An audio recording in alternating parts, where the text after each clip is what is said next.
Hello दोस्तों, नमस्कार। आप सभी लोग स्वस्थ हों, सुखी हों, इसी कामना के साथ वीडियो की शुरुआत करते हैं। और आज का हमारा टॉपिक होने वाला है गणेश स्थापना दिवस। तो जैसा कि आप सभी लोगों को पता ही है कि गणेश महोत्सव आने वाला है। गणेश चतुर्थी कल 19 तारीख को प्रारंभ होने जा रही है, जिससे खुशियों का माहौल है। और हम सभी लोग किसी न किसी रूप में गणेश जी की पूजा करते हैं, कहीं बाहर जाकर या घर में खुद विराजमान करके। बहुत सी लोग घर में भगवान की मूर्ति लाकर घर में भी विराजमान करते हैं, और बाहर तो पंडालों में विराजित होते ही हैं गणपति बप्पा। और इनका जो महोत्सव होता है वो 10 दिन तक चलता है। हम लोग धूमधाम से मनाते हैं उनको। तो आइए जानते हैं इसी के उपलक्ष्य में कि गणेश जी की प्रतिमा कब विराजित करें, कैसे करें, क्या प्रसाद लगाएं, कौन सी विधि से करें और क्या किन बातों का हम ध्यान रखें। तो जब हम घर पे पूजा करते हैं और हमें कोई बताने वाला नहीं होता है, तो हम कुछ नियमों का ध्यान रखकर अपने घर पर गणेश चतुर्थी मना सकते हैं धूमधाम से। तो आइए दोस्तों जानते हैं कि जो गणपति चतुर्थी है, जो गणेश चतुर्थी है, वो 19 दिसंबर के दिन गणपति बप्पा अपने सभी भक्तों के घर पधारेंगे। हर साल भाद्रपद महीने की शुक्ल पक्ष की चतुर्थी तिथि पर गणेश चतुर्थी की शुरुआत होती है। ये उत्सव पूरे 10 दिनों तक चलता है। 10 दिन बाद अनंत चतुर्थी के दिन बप्पा की विदाई की जाती है। ऐसी मान्यता है कि पूरे 10 दिन भगवान गणेश जी की श्रद्धा भाव के साथ पूजा उपासना करने से धन धान्य का एवं सुख प्राप्त होता है। वहीं मंगलवार के दिन शुभ मुहूर्त में गणेश पूजा की जाए अगर, तो लोगों को और भी ज़्यादा लाभ प्राप्त होता है। तो दोस्तों आइए जानते हैं इसकी विधि और शुभ मुहूर्त। तो गणेश चतुर्थी की जो पूजा विधि है, पहले हम वो जान लेते हैं। तो गणेश जी की स्थापना करने से पहले कुछ बातों का ध्यान रखना जरूरी होता है। सबसे पहले तो हमें मंदिर की साफ सफाई अच्छे से कर लेनी चाहिए, और स्नान आदि करके साफ वस्त्र पहन के और पूजा सामग्री लेकर पूर्व दिशा के मुख कर शुद्ध आसन पर बैठ जाएं और अपने घर के उत्तर भाग में, पूर्वोत्तर भाग में गणेश जी की प्रतिमा या मूर्ति रख सकते हैं, और दक्षिण पूर्व में दीपक जलाएं।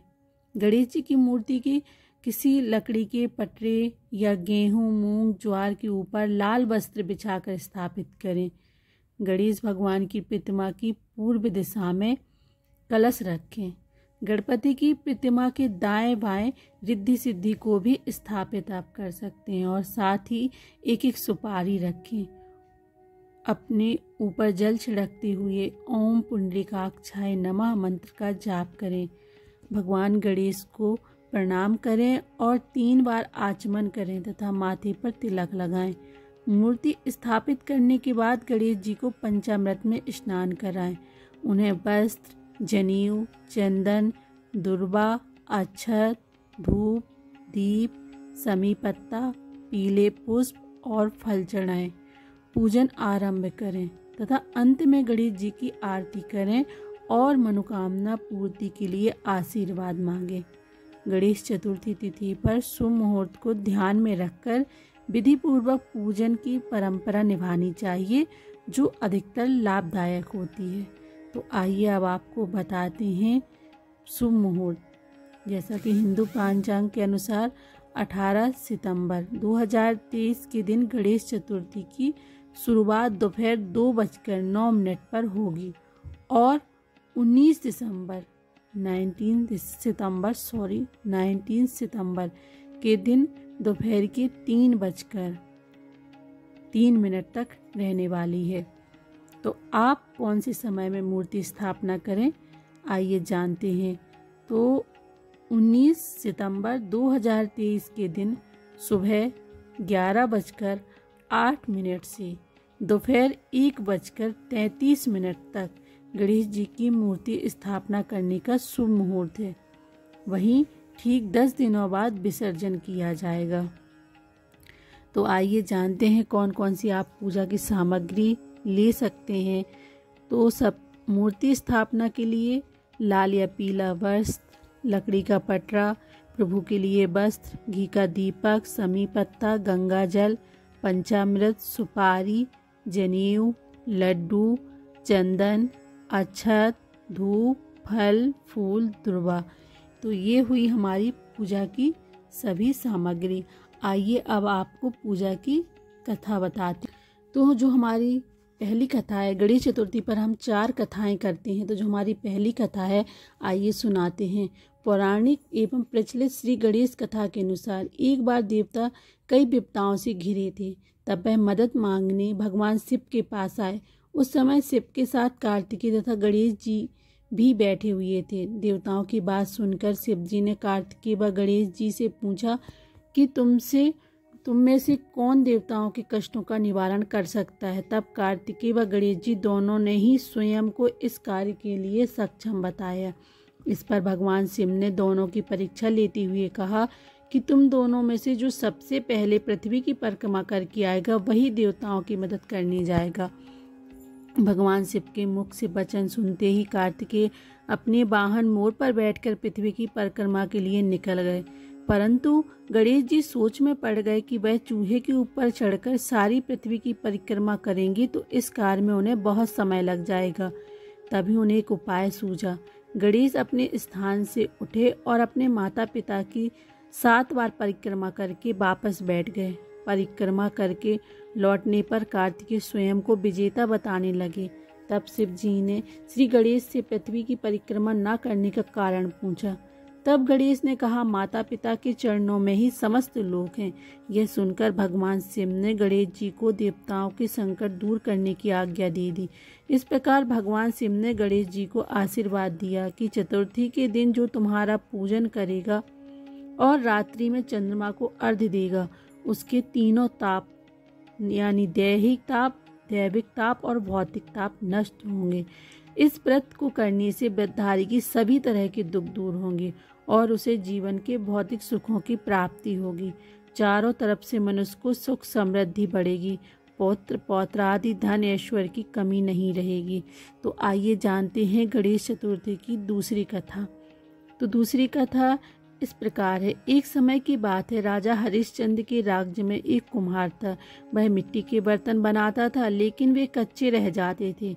एक पुजारी की सलाह पर उसने इस समस्या को दूर करने के लिए एक छोटी बालक को मिट्टी के बर्तनों के साथ हवा में डाल दिया। उस दिन संकष्टी चतुर्थी का दिन था। उस बच्चे की माँ अपने बेटे के लिए परेशान थी। उसने गणेश जी से बेटे की कुशलता की प्रार्थना की। दूसरे दिन जब कुम्हार ने सुबह उठकर देखा तो हवा में उसके बर्तन तो पक गए थे, लेकिन बच्चे का बाल भी बांका नहीं हुआ था। वह डर गया और राजा के दरबार में जाकर सारी घटना बताई। इसके बाद राजा ने उस बच्चे और उसकी माँ को बुलवाया तो माँ ने सभी तरह के विघ्नों को दूर करने वाले संकष्टी चतुर्थी का वर्णन किया। इस घटना के बाद से महिलाएं संतान और परिवार के सौभाग्य के लिए संकट चौथ व्रत करने लगे। तो आइए जानते हैं गणेश चतुर्थी की तीसरी कथा के बारे में। एक समय की बात है, भगवान विष्णु का विवाह लक्ष्मी जी के साथ निश्चित हो गया। विवाह की तैयारियां होने लगी। सभी देवताओं को निमंत्रण भेजे गए, परंतु गणेश जी को निमंत्रण नहीं दिया गया। कारण जो भी रहा हो, अब भगवान विष्णु की बारात जाने का समय आ गया। सभी देवता अपनी पत्नियों के साथ विवाह समारोह में आए। उन सब ने देखा कि गणेश जी कहीं दिखाई नहीं दे रहे। तब वे आपस में चर्चा करने लगी कि क्या गणेश जी को न्योता नहीं दिया गया या स्वयं गणेश जी ही नहीं आए हैं। सभी को इस बात पर आश्चर्य होने लगा। तभी सबने विचार किया कि विष्णु भगवान से ही इसका कारण पूछा जाए। विष्णु भगवान से पूछने पर उन्होंने कहा कि हमने गणेश जी के पिता भोलेनाथ महादेव को न्योता भेजा है। यदि गणेश जी अपने पिता के साथ आना चाहते हैं तो आ जाते, अलग से न्योता देने की क्या जरूरत है। तभी और दूसरी बात यह भी है कि उनको 1.25 मन मूंग, 1.25 मन चावल, 1.25 मन घी और 1.25 मन लड्डू का भोजन दिन भर चाहिए। यदि गणेश जी नहीं आएंगे तो कोई बात नहीं, दूसरों के घर जाकर इतना सारा खाना पीना अच्छा भी नहीं लगता। इतनी बार तक कर ही रहे थे कि किसी ने एक सुझाव दिया, यदि गणेश जी आ भी जाएं तो उनको द्वारपाल बनाकर बैठा देंगे कि आप घर पर ध्यान रखना, आप तो चूहों पर बैठकर धीरे धीरे चलेंगे तो बारात से बहुत पीछे रह जाएंगे। यह सुझाव भी सबको पसंद आ गया तो विष्णु भगवान ने भी अपनी सहमति दे दी। होना क्या था कि इतने में गणेश जी वहां आ पहुंचे और उन्हें समझा बुझाकर घर की रखवाली करने बैठा दिया। बारात चल दी। तब नारद जी ने देखा कि गणेश जी तो दरवाजे पर ही बैठे हुए हैं, तो वे गणेश जी के पास पहुंचे और रुकने का कारण पूछा। गणेश जी कहने लगे कि विष्णु भगवान ने मेरा बहुत अपमान किया है। नारद जी ने कहा कि आप अपनी मूषक सेना को आगे भेज दो तो वह रास्ता खोद देंगे, जिससे उनके वाहन धरती में धंस जाएंगे। तब आपको सम्मानपूर्वक बुलाना पड़ेगा। अब तो गणेश जी ने अपनी मूषक सेना जल्दी से आगे भेज दी और सेना ने जमीन पोली कर दी। जब बारात वहां से निकली तो रथों के पहिए धरती में धंस गए। लाखों कोशिश करी परंतु पहिए नहीं निकले। सभी ने अपने अपने उपाय किए परंतु पहिए तो नहीं निकलने, बल्कि जगह जगह से टूट गए। किसी की समझ में नहीं आ रहा था कि अब क्या किया जाए। तब नारद जी ने कहा, आप लोगों ने गणेश जी का अपमान करके अच्छा नहीं किया है। यदि उन्हें मनाकर लाया जाए तो आपका कार्य सिद्ध हो जाएगा और यह संकट टल सकता है। शंकर भगवान ने अपने दूत नंदी को भेजा और वे गणेश जी को लेकर आए। गणेश जी का आदर सम्मान के साथ पूजन किया गया। तब कहीं रथ के पहिए निकले। अब रथ के पहिए निकल तो गए परंतु वे टूट फूट गए थे, तो उन्हें सुधारे कैसे। पास के खेत में खाती काम कर रहा था, उसे बुलाया गया। खाती अपना कार्य करने के पहले श्री गणेशाय नमः कहकर गणेश जी की वंदना मन ही मन करने लगा। देखते ही देखते खाती ने सभी पहियों को ठीक कर दिया। तब खाती कहने लगा कि हे देवताओं, आपने सर्वप्रथम गणेश जी को नहीं मनाया होगा और ना ही उनकी पूजा की होगी, इसीलिए तो आपके साथ यह संकट आया है।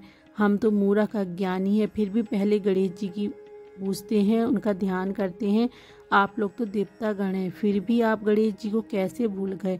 अब आप लोग भगवान श्री गणेश जी की जय बोलकर जाएं तो आपके सब काम बन जाएंगे और कोई संकट भी नहीं आएगा। ऐसे कहते हुए बारात वहां से चल दी और विष्णु भगवान का लक्ष्मी जी के साथ विवाह संपन्न करा के सभी सकुशल घर लौट आए।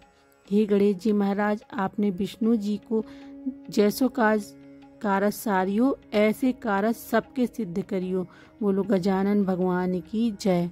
आइए अब सुनाते हैं आपको चौथी कथा। श्री गणेश चतुर्थी व्रत की पौराणिक कथा के अनुसार एक बार भगवान शिव तथा माता पार्वती नर्मदा नदी के किनारे बैठे थे। वहां माता पार्वती ने भगवान शिव से समय व्यतीत करने के लिए चौपड़ खेलने को कहा। शिव चौपड़ खेलने के लिए तैयार हो गए, परंतु इस खेल में हार जीत का फैसला कौन करेगा, यह प्रश्न उनके समक्ष उठा। तो भगवान शिव ने कुछ तिनके एकत्रित कर उनका एक पुतला बनाकर उसकी प्राण प्रतिष्ठा कर दी और उस पुतले से कहा, बेटा हम चौपड़ खेलना चाहते हैं, परंतु हमारी हार जीत का फैसला करने वाला कोई नहीं है, इसीलिए तुम बताना कि हम दोनों में से कौन हारा और कौन जीता। उसके बाद भगवान शिव और माता पार्वती का चौपड़ खेल शुरू हो गया और यह खेल 3 बार खेला गया और संयोग से तीनों बार माता पार्वती ही जीत गईं। खेल समाप्त होने के बाद बालक से हार जीत का फैसला करने के लिए कहा गया, तो उस बालक ने महादेव को विजयी बताया। यह सुनकर माता पार्वती क्रोधित हो गई और क्रोध में उन्होंने बालक को लंगड़ा होने कीचड़ में पड़े रहने का श्राप दे दिया। बालक ने माता पार्वती से माफी मांगी और कहा कि यह मुझसे अज्ञानतावश क्या हुआ, मैंने किसी द्वेष भाव से ऐसा नहीं किया। बालक द्वारा क्षमा मांगने पर माता ने कहा, यहाँ गणेश पूजन के लिए नाग कन्याएं आएंगी, उनके कहे अनुसार तुम गणेश व्रत करो और ऐसा करने से तुम मुझे प्राप्त करोगे। यह कहकर माता पार्वती शिव के साथ कैलाश पर्वत पर चली गई। 1 वर्ष के बाद उस स्थान पर नाग कन्याएं आईं। तब नाग कन्याओं से श्री गणेश के व्रत की विधि मालूम करने पर उस बालक ने 21 दिन लगातार गणेश जी का व्रत किया। उसकी श्रद्धा से गणेश जी प्रसन्न हुए। उन्होंने बालक को मनवांछित फल मांगने के लिए कहा। उस पर उस बालक ने कहा कि हे विनायक, मुझसे इतनी शक्ति दीजिए कि मैं अपने पैरों से चलकर अपने माता पिता के साथ कैलाश पर्वत पर पहुंच सकूं। और वे यह देख प्रसन्न हो। तब बालक को वरदान देकर श्री गणेश अंतर ध्यान हो गए। इसके बाद वह बालक कैलाश पर्वत पर पहुंच गया और कैलाश पर्वत पर पहुंचने की अपनी कथा उसने भगवान शिव को सुनाई। चौपड़ वाले दिन से ही माता पार्वती शिव जी से विमुख हो गई थी। अतः देवी के रुष्ट होने पर भगवान शिव ने भी बालक के बताए अनुसार 21 दिनों तक श्री गणेश का व्रत किया। इस व्रत के प्रभाव से माता पार्वती के मन में से भगवान शिव के लिए जो नाराजगी थी वह समाप्त हो गई। तब यह व्रत विधि भगवान शंकर ने माता पार्वती को बताई। यह सुनकर माता पार्वती के मन में भी अपने पुत्र कार्तिकेय से मिलने की इच्छा जागृत हुई। तब माता पार्वती ने भी 21 दिन तक श्री गणेश का व्रत किया। तब दूर्वा फल और लड्डुओं से गणेश जी का पूजन अर्चन किया। व्रत के 21वें दिन कार्तिकेय स्वयं माता पार्वती जी से मिलने आ गए। उस दिन से श्री गणेश चतुर्थी का यह व्रत समस्त मनोकामनाओं की पूर्ति करने वाला व्रत माना जाता है। इस व्रत को करने से मनुष्य के सारे कष्ट दूर होकर मनुष्य को समस्त सुख सुविधाएं प्राप्त होती हैं। दोस्तों, आपको अगर इस तरीके की वीडियो अच्छी लगी हो तो आप वीडियो को लाइक ज़रूर कीजिए और इसी तरह की जानकारी प्राप्त करने के लिए चैनल को सब्सक्राइब भी ज़रूर कीजिएगा। धन्यवाद दोस्तों, मिलते हैं नेक्स्ट वीडियो।